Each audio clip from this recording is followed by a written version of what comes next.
So here is what President Trump promised to do with regard to the first black female governor of the Federal Reserve. Take a listen. While all this is happening, the president spoke to the media this morning in Washington. I think he was saying he was on his way to the Kennedy Center about the controversy surrounding Governor Cook. Take a listen. You're going to fire Lisa Cook, the Fed governor, over her mortgage fraud? I'll fire her if she doesn't resign, yeah. What she did was bad, so I'll fire her if she doesn't resign. So he's made good on that promise. He has fired her. At least he's trying to fire her. But she says she's still going to keep working. So who's going to win on this? Does he have the authority to do so? Let's take a look. But first, let me remind you, hit that subscriber button. Make us the biggest and best legal analysis and political channel that there is.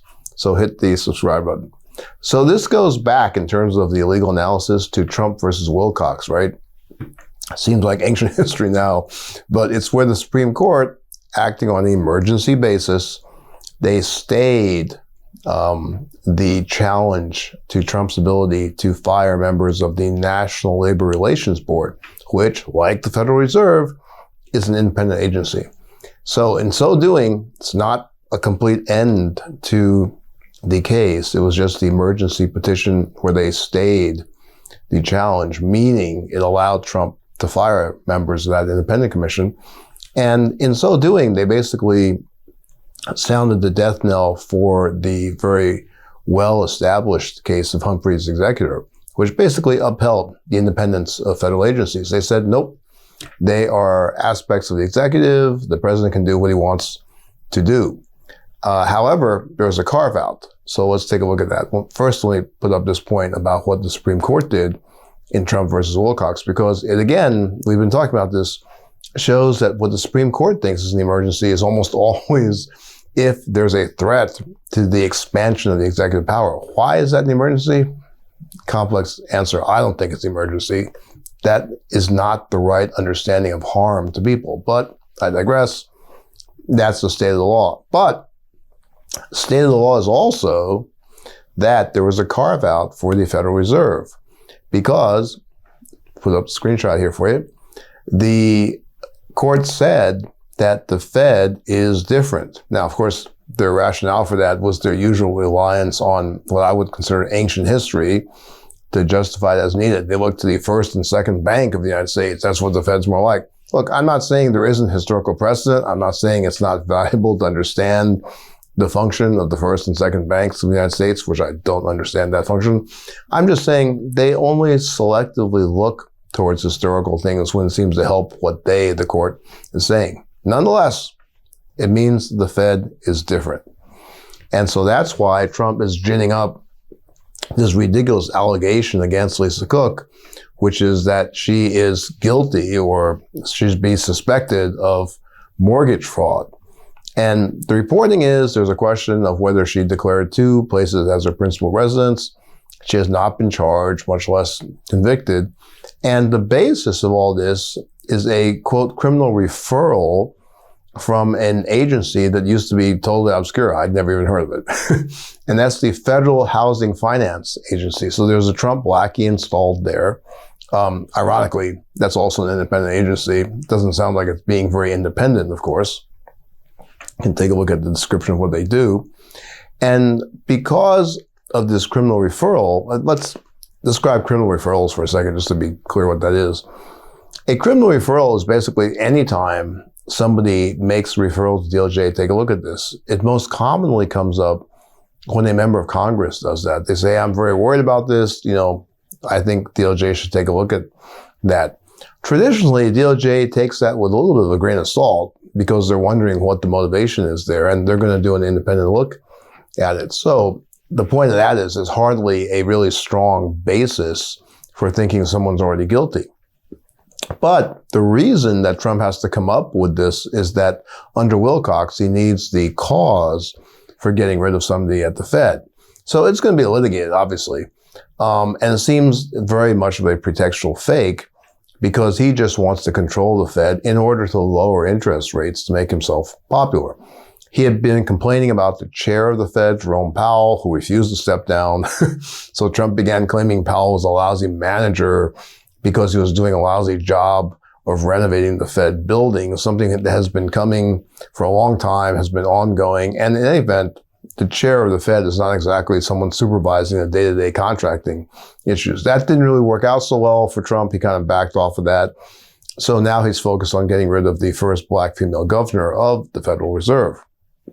Now, historically, the president always wants lower interest rates because that makes him popular, right?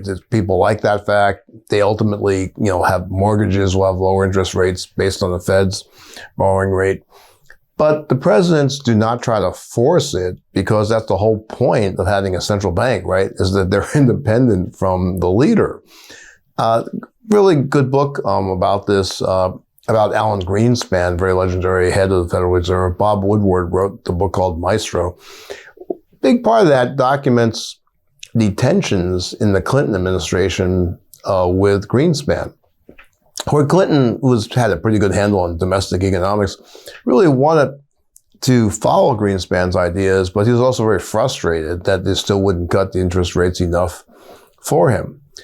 The point is that you want the Federal Reserve to avoid looking politically driven, much less be politically driven. That was the big thing in the old days, right? You don't want the appearance of politics, of partisanship affecting the Federal Reserve. We're kind of past that. This is now the question of whether the executive can just directly direct the Federal Reserve. Why is that important? Well, it's important because if you set your country's fiscal policy according to the whims of the politicians or according to the whims of the leader, the theory is you get disaster if you believe in central banking. If you don't, let things fall where they will. But if you follow the central banking theory is if you let the leader do what they want, so they want to cut interest rates so they'll be popular, and they cut them down to like something ridiculously low and you watch the inflation grow, but the leader doesn't care, right? They'll be out of office by that time. They just want to be popular in the short run. So this leads us to the idea that Trump wants to get rid of her, wants to pack the Federal Reserve so he'll do what he wants so it makes him more popular. That's why mortgage fraud now seems to be like the flavor of the day for Trump. He's made these allegations against Letitia James, Adam Schiff, now Lisa Cook. The James one, maybe we'll talk about later, is particularly ludicrous. They have this guy, Ed Martin, who, was the failed nominee to be the DC U.S. attorney. There's literally some video of him running around in a Columbo-style trench coat in front of Letitia James's house. It's just bizarre. But take a look at this headline from The Guardian, which really shows why this is the flavor of the day now, using the mortgage fraud technique. It's the old idea, right, of using the IRS against your enemies that arose with Nixon. But Trump has found now an additional tool. It's not like he won't try to use the IRS, believe me. He's now found the additional tool of the Federal Housing Finance Agency. And he's acting on this criminal referral when he could have waited for DOJ first, right? I mean, traditionally, let's say DOJ charged somebody. Then it looks like, there's a problem here. Maybe the chair of the Federal Reserve might speak to the governor about whether they are compromised, should they stay in their position or not. He obviously could have waited for them to charge. They're supposedly investigating, and certainly could have waited for a conviction too, although that would take years. I mean, maybe he didn't wait because he's just too dumb to wait. Maybe he didn't wait because he doesn't care. He doesn't need to wait. It certainly can't be because he is worried about DOJ not doing what he's going to say, right? I mean, even his DOJ maybe is afraid to bring the case. Seems unlikely, but they wouldn't be afraid to bring the case because they have some integrity about only bringing good cases. They might be afraid to bring it because it's such a lousy, weak case that they'd be afraid that they lose it. There's so much you don't know, or we don't know about the allegations. There are allegations. Of course, if you had a governor of the Federal Reserve who had committed some sort of financial impropriety or possibly any crime, there's a question, should they continue to serve there? More likely, the resolution of that would be up to the Fed itself. It would be an internal issue where they would talk and the person might feel they can't continue to serve with the confidence of the public and the president, because it would take so long for a criminal case to run its course here. No doubt, DOJ says it's going to be investigating it. Trump can just tell his DOJ the result he wants, and they will investigate and probably even charge it. That's not the way these things should work. Particularly, again, if you believe that central banking is a good thing, and to the world, they look to the Federal Reserve as kind of the gold standard of central banking. If you think that's a good idea, then this is horrifically dangerous, because if it is upheld and he continues to do this, then the entire fiscal policy of the U.S. is in the hands of Donald Trump or whoever is, kind of pulling his strings at times or talking in his ear. That's a terrible idea for any leader to do, much less somebody like Trump, who has no sense of the long view and doesn't really seem like he has any sense of the way modern economics works anyway. So we'll keep an eye on this, and we'll talk to you soon.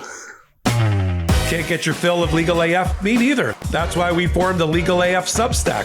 Every time we mention something in a hot take, whether it's a court filing or a oral argument, come over to the Substack. You'll find the court filing and the oral argument there, including a daily roundup that I do called, wait for it, Morning AF. What else? All the other contributors from Legal AF are there as well. We got some new reporting. We got interviews. We got ad-free versions of the podcast and hot takes. Where? Legal AF on Substack. Come over now to free subscribe.